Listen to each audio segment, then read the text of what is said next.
Sección primera, mercancía y dinero. Tony, adelante. Primera, mercancía y dinero. Capítulo 1. La mercancía. Los dos factores de la mercancía: valor de uso y valor, sustancia del valor, magnitud del valor. La riqueza de las sociedades en las que domina el modo de producción capitalista se presenta como un enorme cúmulo de mercancías, y la mercancía individual como la forma elemental de esa riqueza. Nuestra investigación, por consiguiente, se inicia con el análisis de la mercancía. La mercancía es, en primer lugar, un objeto exterior, una cosa que, merced a sus propiedades satisface necesidades humanas del tipo que fueran. La naturaleza de esas necesidades, el que se originen, por ejemplo, en el estómago o en la fantasía, en nada modifica el problema. Tampoco se trata aquí de cómo esa cosa satisface la necesidad humana, de si lo hace directamente como medio de subsistencia, es decir, como objeto de disfrute, o a través de un rodeo, como medio de producción. Detente un momento, Tony. Sí. Todo esto lo hablamos la semana pasada y lo tenéis en el esquema que os pasé, ¿vale? De todos modos, vamos a repasarlo. Nos dice Marx, la mercancía es, en primer lugar, un objeto, una cosa, que merced a sus propiedades satisface una necesidad humana, la que sea. Da igual que estas necesidades, nos dice Marx, se originen en el estómago o en la imaginación. Si una persona tiene necesidad de psicólogo, o tiene necesidad de un maestro, o tiene necesidad de un confesor, da igual, ¿vale? Es decir, al final es una necesidad que la persona vive como tal, vive como necesidad, y en la medida en la que vive como necesidad, necesita satisfacerla, ¿vale? Bien, si tú necesitas satisfacer la necesidad y hay alguien que te ofrece algo que tú crees que va a dar satisfacción a tu necesidad, esa cosa que él te ofrece es susceptible de ser considerada una mercancía y ser negociada, ¿vale? Me da igual que sea una extremaunción, una chuleta o una sesión de psicología, ¿no? De psicoanálisis, da igual, ¿vale? Es decir, es algo que satisface una necesidad, yo necesito que me satisfagan esa necesidad y hay otra persona que me la ofrece, ¿vale? Eso quiere decir que yo tengo la necesidad y que por mi cuenta no puedo satisfacerla. Es importante tener en cuenta esto, ¿eh? Yo tengo la necesidad y no tengo medios para satisfacerla. Pero hay alguien cerca mío que dice, Tony, yo tengo la solución a tu problema, ¿vale? Yo tengo lo que tú necesitas. Bien, vamos a discutir cuánto vale eso que tú me estás ofreciendo. Adelante, Tony. Ah, no, perdona, has terminado la página. Gracias. Sigue Julián. Julián, adelante. Toda cosa útil. Toda cosa útil, como el hierro, el papel, etc., ha de considerarse desde un punto de vista doble, según su cualidad y con arreglo a su cantidad. Cada una de estas cosas es un conjunto de muchas propiedades y puede, por ende, ser útil en diversos aspectos. El descubrimiento de estos diversos aspectos y, en consecuencia, de los múltiples modos de usar las cosas constituye un hecho histórico. Ocurre otro tanto con el hallazgo de medidas sociales para indicar la cantidad de las cosas útiles. En parte, la diversidad de las medidas de las mercancías se debe a la diferente naturaleza de los objetos que hay que medir y en parte a la convención. Detente, Julián, por favor. Nos dice Marx, dice, yendo a las cosas, a las mercancías sencillas, dice, toda cosa útil como el hierro, el papel, debemos considerarla desde dos puntos de vista, desde sus cualidades y desde sus cantidades. Cada cosa, nos dice él, es un conjunto de muchas propiedades y por tanto puede ser útil de diversas maneras. Un trozo de hierro puede ser útil para tirárselo a la cabeza a otro, puede ser útil para fundirlo y hacer una pieza, puede ser útil como conductor de electricidad, puede ser útil para fabricar una herramienta, ¿vale? Es decir, puede ser útil en muchísimos aspectos en función de ¿qué? En función de un hecho histórico, que es la utilidad que la comunidad reconozca en ese objeto. Porque hay cosas a las que yo les reconozco una utilidad en una época y en otra época no. Por ejemplo, el petróleo tiene una enorme utilidad en el siglo XX. Pero en el 3000 a.C., el petróleo, como betún, solo se podía utilizar para embadurnar tejidos e impermeabilizarlo o para embadurnar alguna barca. Y antes del 5000, seguramente no servía para nada. Si nadie sabía qué hacer con el petróleo. Sí. El descubrimiento de la utilidad de algo es un hecho histórico. Y nos dice Marx, igual de histórico que la manera en la que se tratan, dice, las medidas de las cosas. ¿Cómo se miden, por ejemplo, es lo mismo medir peso que medir volumen? ¿Cómo mido yo 1 kilo de plumas o un kilo de agua? ¿Es lo mismo el peso que el volumen?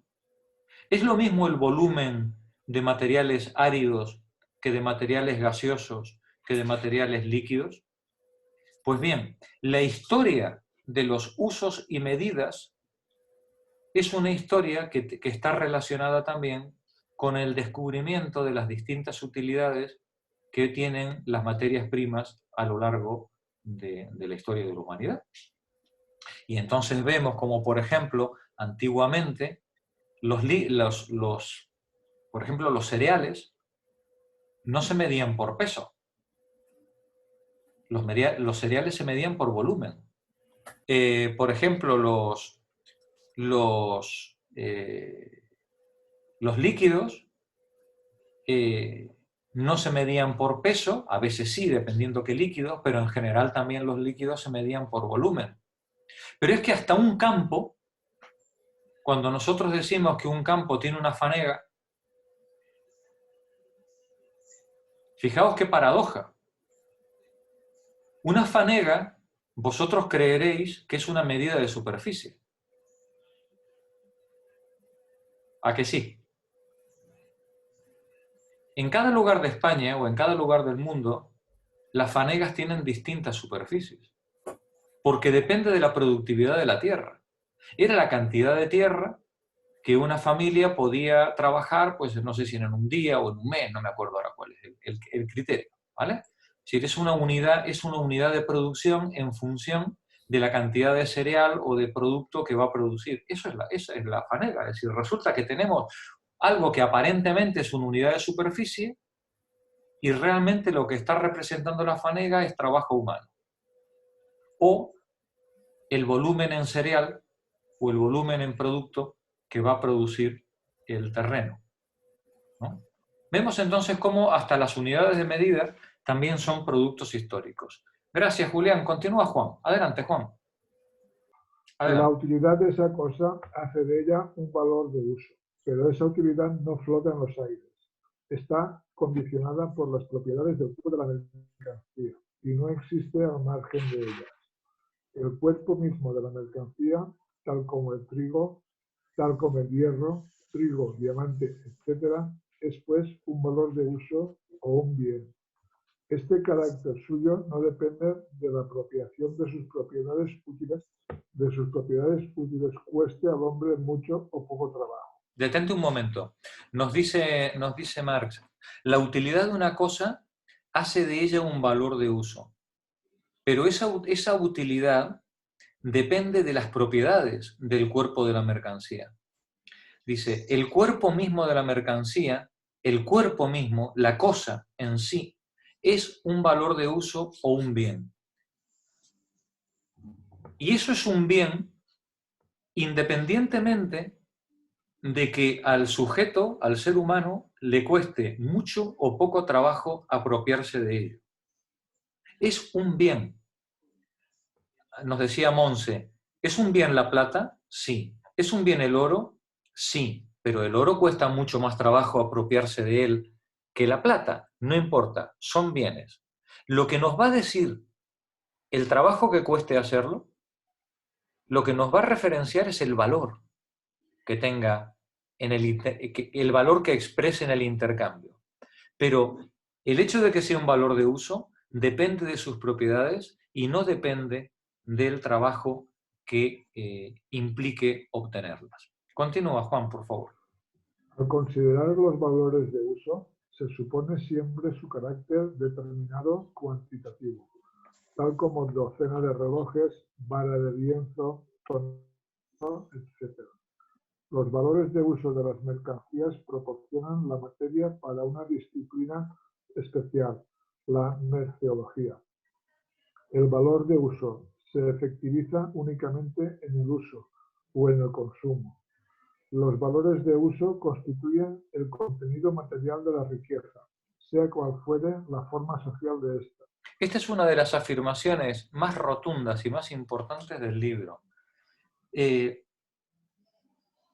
Los valores de uso, mientras no son utilizados, no son nada, son cosas, son objetos que están tirados en el campo, ¿vale? Es decir, el valor de uso, para poder ser valor de uso, debe ser materializado precisamente en el uso, en el consumo. Y nos dice Marx, los valores de uso constituyen el contenido material de la riqueza, sea cual sea la forma social que tenga.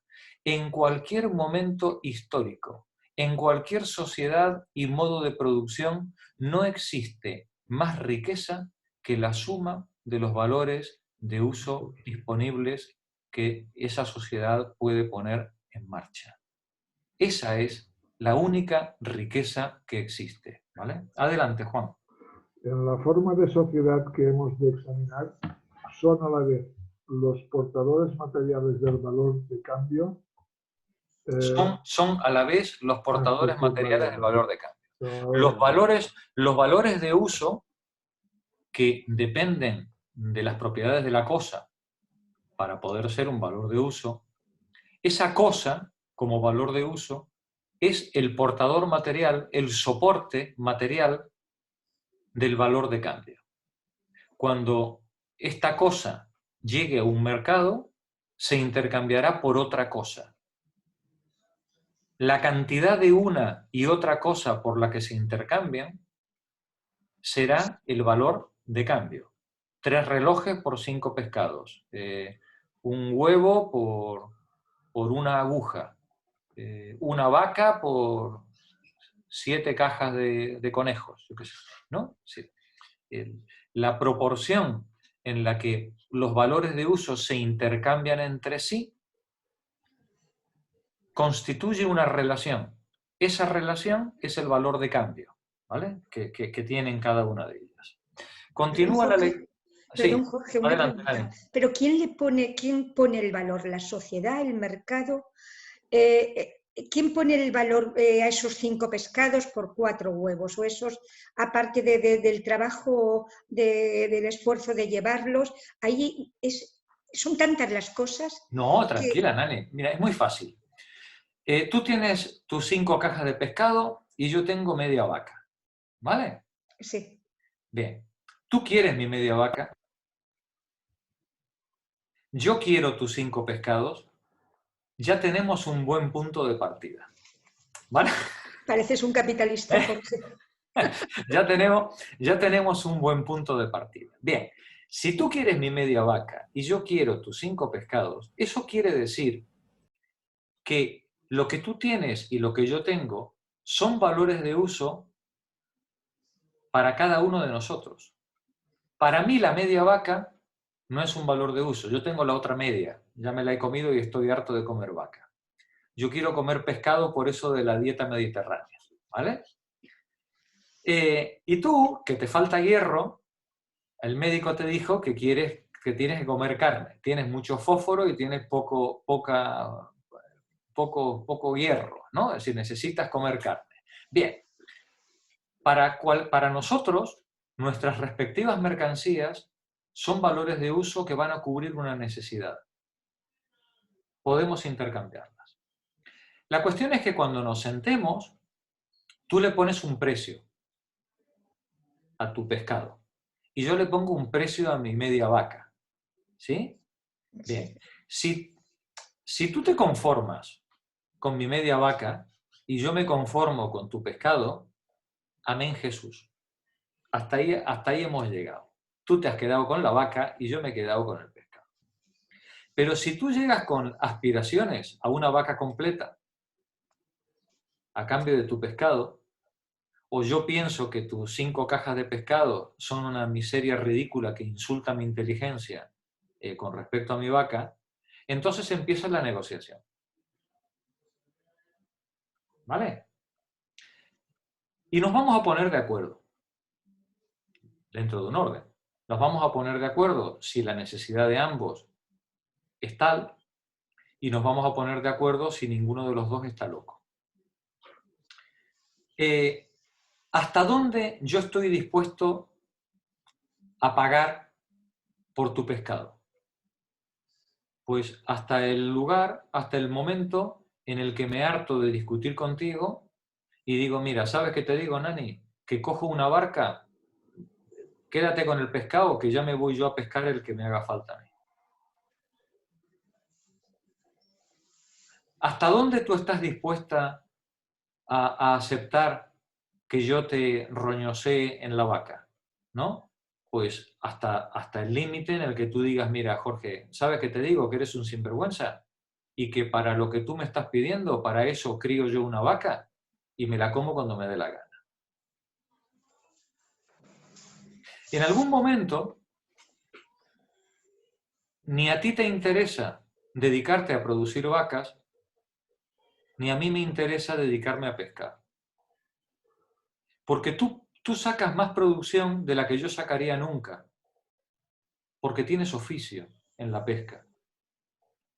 Y para mí, producir carne es mucho más fácil que para ti, que jamás has visto lo que era una vaca, ni te habías arrimado a una. Por tanto, hay una horquilla en la que razonablemente nos podemos poner de acuerdo. En esa horquilla se va a ver reflejada de forma razonable la cantidad de trabajo humano indiferenciado social medio que hay en tu pescado y en mi media vaca. ¿Sí? Sí, sí. Vale. Continúa la lectura, Luis. Adelante, Luis, que estás con el micro además encendido. Sí. En primer lugar, el valor de cambio se presenta como relación cuantitativa, proporción en la que se intercambian valores de uso de una clase por valores de uso de otra clase. Una relación que se modifica constantemente según el tiempo y el lugar. El valor de cambio, pues, parece ser algo contingente y puramente relativo, y un valor de cambio inmanente e intrínseco a la mercancía. Valor intrínseco, que pues sería una contradicción in adjecto, contradicción entre un término y su atributo. Examinaremos la cosa más de cerca. Vale, nos dice, como bien señalaba antes Nani, decía, oye, ¿por qué yo tengo que cambiar una cosa por no sé cuántas de la otra? Efectivamente, el valor de cambio se presenta como una relación cuantitativa, nos dice Marx, proporción en que se intercambian valores de uso de una clase por valores de uso de otra clase. Una relación que se modifica constantemente según el tiempo y el lugar. No siempre 6 cajas de pescado son media vaca, ni muchísimo menos, ¿vale? Las relaciones de cambio se modifican según el tiempo y el lugar. Y entonces nos dice Marx, el valor de cambio, pues, parece ser algo contingente y puramente relativo. Y dice, un valor de cambio inmanente, un valor de cambio que pertenezca a la cosa, no a la relación, parece una contradicción, dice, entre el término y su atributo.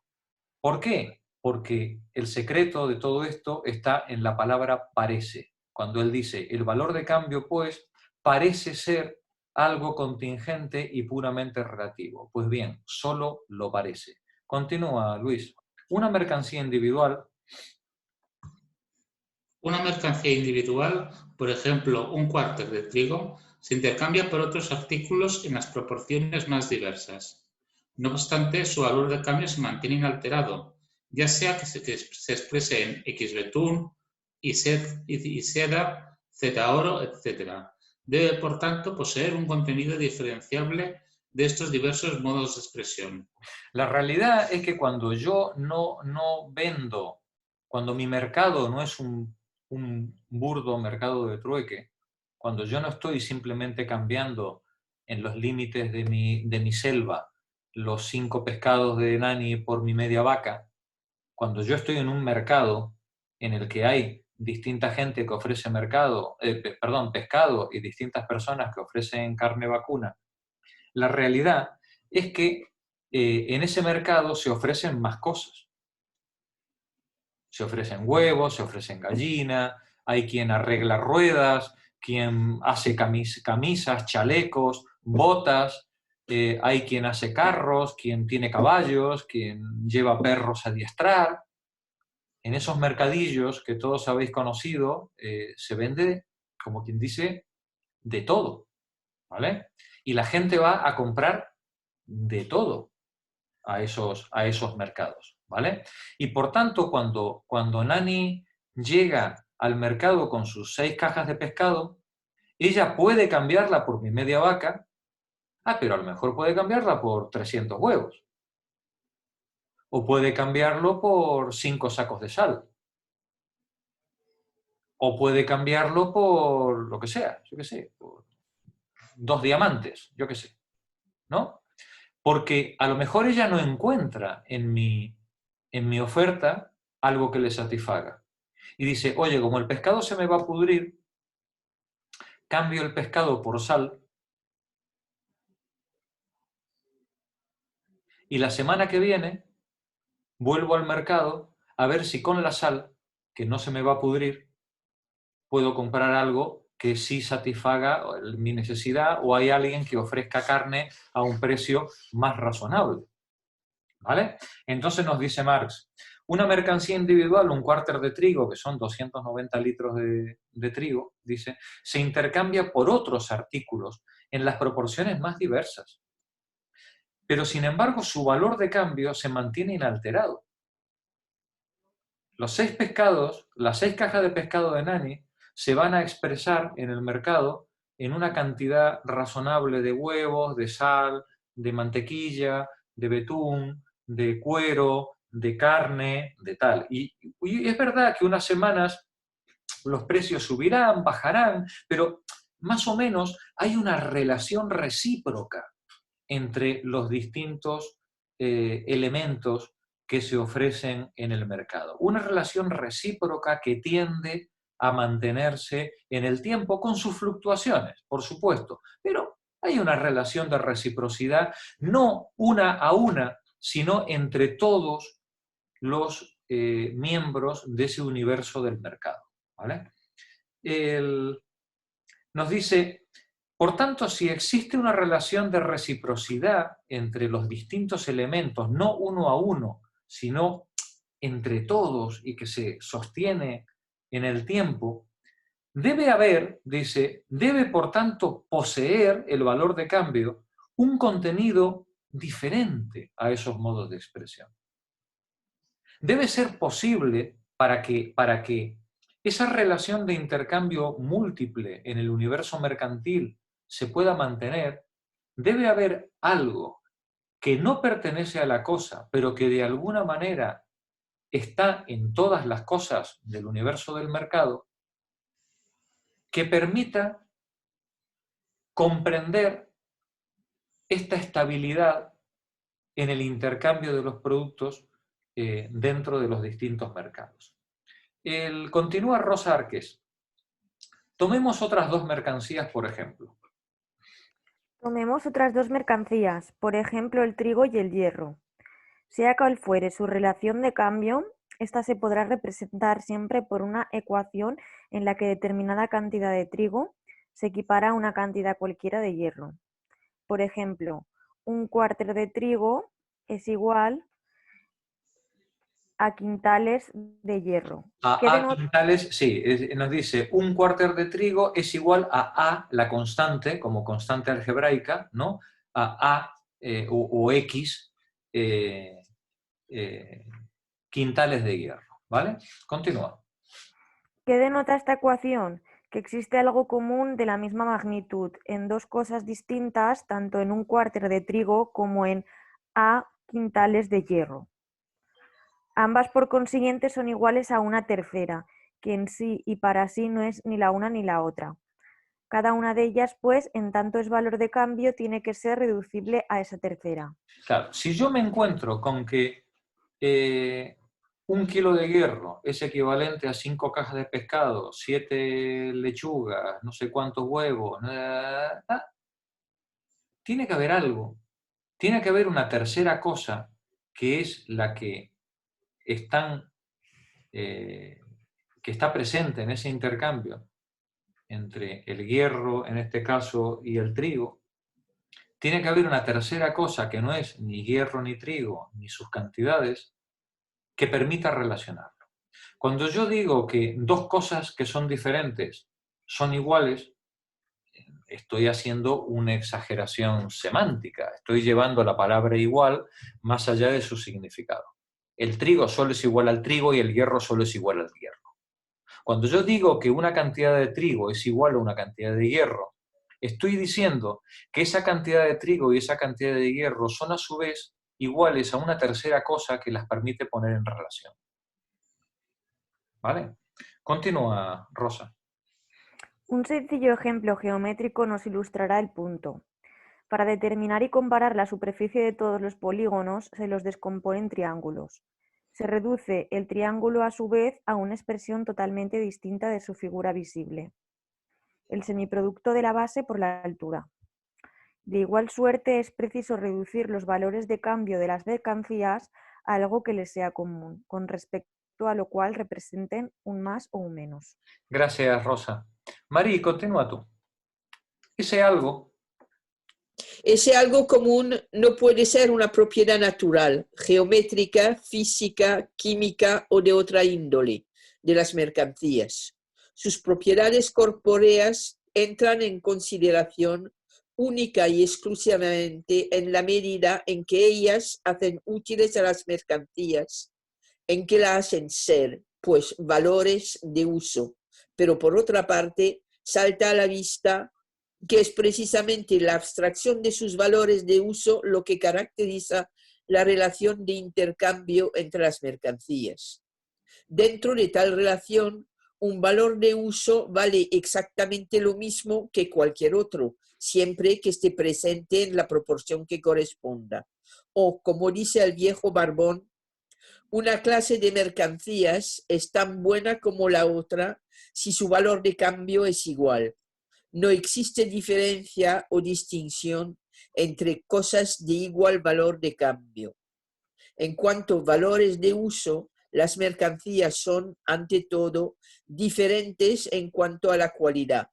Como valores de cambio, solo pueden diferir por su cantidad y no contienen, por consiguiente, ni un solo átomo de valor de uso.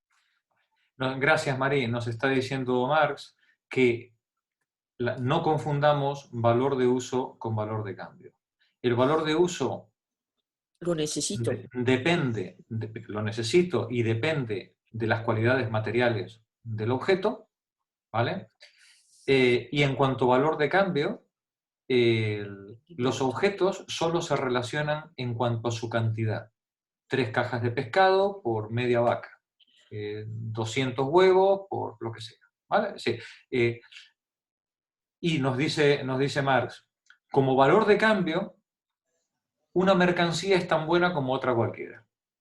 Por eso le decía yo antes a Nani, que no te ha convencido el precio al que yo te quería vender la vaca, Nani va y lo cambia por sal. Porque una mercancía es tan buena como otra cualquiera. Y lo que le interesa a Nani es que el pescado no se le pudra. Eso es lo que le interesa a Nani. Porque si el pescado se le pudre, deja de ser un valor de uso. Y en la medida en la que deja de ser un valor de uso, ya no se puede vender. ¿Vale? Tiene que estar el pescado en condiciones. ¿Vale? Por tanto, Nani tendrá gran prisa por cambiar, por quitarse de encima el pescado a toda la velocidad posible, ¿no? Y transformarlo o bien en algo que le satisfaga directamente, o bien cambiarlo por algo que pueda guardar y más adelante poder nuevamente intentar un nuevo intercambio. Bueno. Jorge, antes que terminemos, Sí. A ver si lo he pillado. Y un valor de cambio es aquello que relaciona dos mercancías entre sí. Por ejemplo, 6 cajas de pescado con media vaca. Pero Sí. también con una tercera mercancía, que puede ser 1 kilo de oro, por ejemplo. Entonces, eso significa que 6 cajas de pescado también valen igual que 1 kilo de oro. Se relacionarían los tres por igual. Y como dice Marx aquí, que se podía descomponer una superficie en triángulos, supongo que se hablará más adelante, pero ¿cómo se descompone esta relación de cambio para decir que vale 6 cajas de pescado valen lo mismo que 1 kilo de oro o media vaca? Es decir, me faltan datos para... Claro, te faltan datos, es que te falta terminar el parágrafo. Ya. Es que como son las 9, pues eso... Pero os lo anticipo. Lo que él va a decir es que ese tercer elemento que permite relacionar las mercancías es la cantidad de trabajo humano indiferenciado social medio que tienen incorporado. ¿Vale? El elemento que va a permitir relacionarlas precisamente es el trabajo. ¿Vale? A las cosas. Bueno, si queréis, yo sé que estáis perplejas, llenas de dudas, pero hemos arrancado, que no es poco, ¿vale? Hemos arrancado, hemos empezado a leer. Bienvenidas al Capital. No todo el mundo pasa de la primera página, que sepáis. Ya estáis en la segunda. ¿Vale? Y además estáis en la parte más compleja y difícil conceptualmente de entender y de poder manejar. Haremos este camino con mucha tranquilidad. Reflexionad, echadle un vistazo a lo que habéis leído para terminar de comprenderlo o para terminar de formalizar las dudas. El jueves que viene volvemos otra vez a hacerle frente a las dudas que se os hayan presentado y continuamos leyendo. Si leéis el parágrafo completo este fin de semana, el jueves que viene tendréis en la cabeza una predisposición ya formada a lo que vamos a leer y será más fácil, ¿vale? Si no lo hacéis, no pasa nada. Yo ya me ocupo de machacaros una y otra vez hasta que entre a martillazos. Vale, es decir, que podemos llegar la próxima vez con algunas preguntas. Sí, igual que hoy, igual que siempre. Sí, siempre, ¿vale? Siempre. Porque es que... Lo que pasa es que hay muchas preguntas que yo contestaré de forma muy sucinta porque anticipan el argumento. Es decir, hay preguntas que para contestarlas me tengo que ir 100 páginas por delante, ¿no? Y el autor ha elegido una manera de presentar las cosas. Entonces, yo iré respondiendo a todas vuestras dudas para satisfacerlas y para que no os quedéis con la sensación de que esto es leer el Corán, ¿no? No es eso, ¿vale? Trataré de satisfacer todas esas dudas, pero de forma muy sucinta para no pisarle al autor su argumentación, porque él va a llevar una argumentación muy sólida a lo largo de todo esto. Lo que pasa es que yo comprendo que, claro, vosotras vais leyendo y os van surgiendo miles de problemas presentes, inclusive presentes, problemas que no existían en época de Marx, ¿no? pero que son vuestros problemas y que necesitan respuesta. Yo os daré o intentaré daros respuesta a esas dudas que se vayan presentando, pero siempre de forma suficientemente esquemática como para darle tiempo al autor a que se explique por sí mismo. Pero preparad esas preguntas, ¿vale? Y todo lo que ahora preguntéis nos allanará el camino más adelante. Así que sin miedo, ¿vale? Ok. Nos vemos el jueves que viene, chicas. Buenas noches. Buenas noches. Buenas noches. Hasta mañana para Hasta los mañana. arcaicos. Gracias, Mañana buenas noches. arcaica.